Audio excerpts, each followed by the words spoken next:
तो तस्वीरें देखिए आपके सामने है, ये पटना की तस्वीरें जहां सड़कों पर 5000 से ज्यादा अभ्यर्थी जो हैं वो अपनी मांगों के साथ मौजूद हैं और शिक्षा मंत्री के खिलाफ नारेबाजी की जा रही है। सी-टेट और बी-टेट पास अभ्यर्थियों की तरफ से ये हंगामा इस वक्त किया जाता हुआ। हंगामा इसलिए कि 3 साल से प्राथमिक विज्ञप्ति के लिए अभ्यर्थी प्रदर्शन कर रहे हैं और संवाददाता संजय हमारे साथ इस वक्त जुड़े हुए हैं। संजय, नाराजगी इन छात्रों की साफ नजर आ रही है, अभ्यर्थियों की साफ नजर आ रही है, लेकिन आश्वासन के बाद अब कुछ बात आगे बढ़ रही है।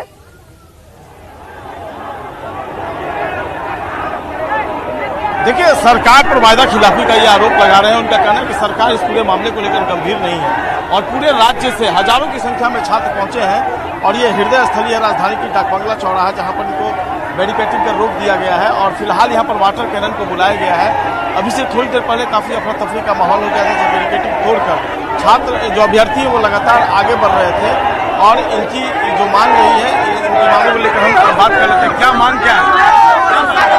देखिए, हम लोग आज से 3 साल से हम लोग अपने मांग को मांगने के लिए तत्पर रहते हैं। आज 22 दिन से लगातार हम लोग गर्दनी बाग में धरना स्थल पर धरना दे रहे हैं, लेकिन इस सरकार को, इस शिक्षा मंत्री को कान तक अभी तक रू नहीं रेंग रही है, जू नहीं रेंग रही है। हम यही आह्वान करना चाहते हैं कि हम लोग शिक्षा का जो आर्ता होता है वो पूरे करके हम घर में बैठ चाहते हैं। जिस तरह से आपको सरकार है, इस शिक्षा के प्रति आपको सरकार को बताना चाहते हैं। माननीय विगत 3 वर्षों से शिक्षा मंत्री आश्वासन पे आश्वासन दे रहे हैं। अब बोले थे माननीय तेजस्वी यादव ने कि मेरी सरकार आएगी तो 7वां प्राथमिक विज्ञप्ति जारी करेंगे, आप लोगों को बहाली करेंगे। तो देखिए, हमारी हजारों की संख्या में मैं आपको औकात दिखा दूंगा। तो ये देश की बात करता है, ये हिंदू मुस्लिम की बात करते हैं। हमें हिंदू मुस्लिम नहीं चाहिए, हमें विज्ञप्ति चाहिए। ये शिक्षा मंत्री इससे पहले जो था वो आश्वासन मंत्री था। बिल्कुल, आप देख रही हैं जो अभ्यर्थी हैं वो लगातार नाराज हैं। वो चाहते हैं कि विज्ञप्ति जारी कर काउंसलिंग इनकी शुरू करवाई जाए और इनको जल्द से जल्द बहाल की जाए। काफी संख्या में पूरे संजय, क्या ये छात्र शिक्षा मंत्री तक अपनी बात को इससे पहले रख चुके हैं, जिसके बाद कोई आश्वासन नहीं मिला और तब सड़क पर मौजूद हैं, या इस प्रदर्शन के साथ ही कोशिश ये है कि शिक्षा मंत्री इन्हें बुलाएं और बातचीत की जाए? जी देखिए, इनका आज ये मार्च है और ये सरकार तक अपनी बात पहुंचाना चाहते हैं। इनका ये कहना है कि कई बार वार्ता हुई, बातें हुई और आश्वासन मिला, लेकिन अब एश्योरेंस नहीं चाहिए, अब कार्रवाई होनी चाहिए, कागजी कार्रवाई नहीं, एक्चुअल एक्शन में आना चाहिए गवर्नमेंट को। और ये जो सी-टी पास है, इन सभी की अब बहाली जो है वो सुनिश्चित की जाए और इसके लिए प्रक्रिया शुरू की जाए। 7वां चरण है, उसको जल्द से जल्द। संजय, बातचीत की कोई पहल इस वक्त नजर आ रही है क्या? कोई बातचीत करने के लिए पहुंचा है क्या?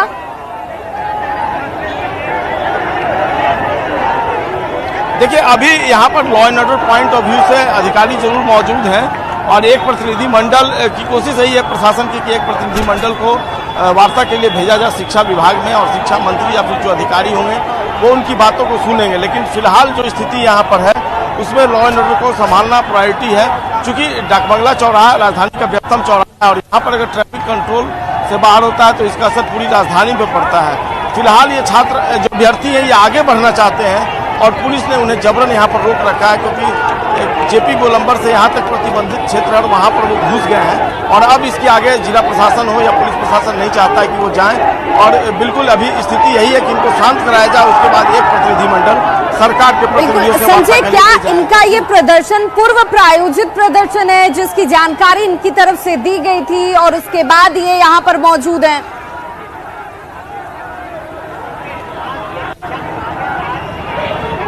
जी बिल्कुल, इनका ये कहना है कि ये पहले से पूर्व निर्धारित कार्यक्रम है और इसी के तहत पूरे राज्य के लोगों को यहाँ पर जुटाया गया था और इसके बाद ये प्रदर्शन के लिए गांधी मैदान में इकट्ठे हुए थे और इसके बाद ये आगे बढ़ रहे हैं और इनकी बातों से साफ तौर पर ये झलक रहा है कि ये आश्वासन नहीं चाहिए, अब इन्हें सीधे तौर पर एक्शन चाहिए, क्योंकि आश्वासन इन्हें बहुत मिल चुका है और अब ये बहाली चाह रहे हैं। लेकिन सबसे बड़ी बात है कि मर्यादा में भी रहना जरूरी है, क्योंकि आप सड़कों पर उतरे हैं तो आपको सोचना होगा कि आम लोग भी हैं और आपकी वजह से उन्हें बिल्कुल मांग एक तरफ है, वही राजधानी पटना के लोगों की परेशानी ना बढ़े ये भी समझना इनका दायित्व है।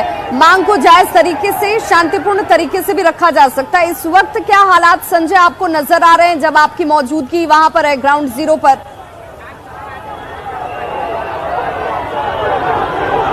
देखिए अभी से थोड़ी देर पहले बैरिकेटिंग तोड़ने की कोशिश की गई थी और बैरिकेटिंग तोड़कर आगे बढ़ने की कोशिश की लोगों ने, लेकिन पुलिस फोर्सेस जो यहाँ पर जिनका डिप्लॉयमेंट है उन्होंने सख्ती दिखाई और वापस बैरिकेटिंग को मजबूत किया गया और इन्हें वापस किया गया। लेकिन आप तस्वीरों में देखिए विभाग जो अभ्यर्थी यहाँ पर प्रदर्शन कर रहे हैं, कई गाड़ियाँ कई बसें जो है वो फंसी हुई हैं, कई गाड़ियाँ जो है वो फंस गई, उसमें लोग बैठे हैं, पैसेंजर बैठे हैं। तो जाहिर सी बात है जहाँ से इनकी शुरुआत हुई थी गांधी मैदान, वहीं पर इस रास्ते को ब्लॉक कर देना चाहिए था ताकि जो गाड़ियां हैं सार्वजनिक परिवहन की गाड़ियां हैं वो इस रास्ते में नहीं आती और उनको दूसरे डाइवर्ट रूट से निकाला जाता। लेकिन पुलिस की भी यहाँ पर कह सकते हैं कि विफलता रही, नाकामी रही कि गाड़ियों को आने दिया गया इन छात्रों के साथ साथ और आपने बैरिकेटिंग कर दी। तो ऐसे में सैकड़ों की संख्या में गाड़ियां भी फंस गई हैं जिसका खामियाजा लोगों को भुगतना पड़ रहा है। एक तरफ तफीस है, छात्रों का प्रदर्शन पता नहीं कितनी देर तक चलेगा, जो निजी गाड़ियां हैं वो उसमें फंस गई हैं सार्वजनिक। बिल्कुल, और ऐसे में आम लोगों की परेशानी जरूर बढ़ गई है। अभ्यर्थी अपनी मांगों के साथ इस वक्त सड़कों पर मौजूद हैं। तकरीबन 5000 से ज्यादा इन अभ्यर्थियों की संख्या है जो प्राथमिक विज्ञप्ति के लिए प्रदर्शन करते हुए नजर आ रहे हैं। बहुत बहुत शुक्रिया संजय इस तमाम जानकारी के लिए। लेकिन इस हो हंगामे के बीच दूसरी तरफ आम राहगीर, आम जनता परेशान है जो इस वक्त इस भीड़ में फंस चुकी है। कई वाहनों के फंसे होने की जानकारी हमारे सहयोगी भी लगातार दे रहे हैं कि यहाँ पर हालात ऐसे हैं कि इन अभ्यर्थियों के बीच बातचीत करने के लिए कोई डेलीगेट मौजूद नहीं है। पुलिस की तरफ से जरूर स्थिति को कंट्रोल में करने की कोशिश जारी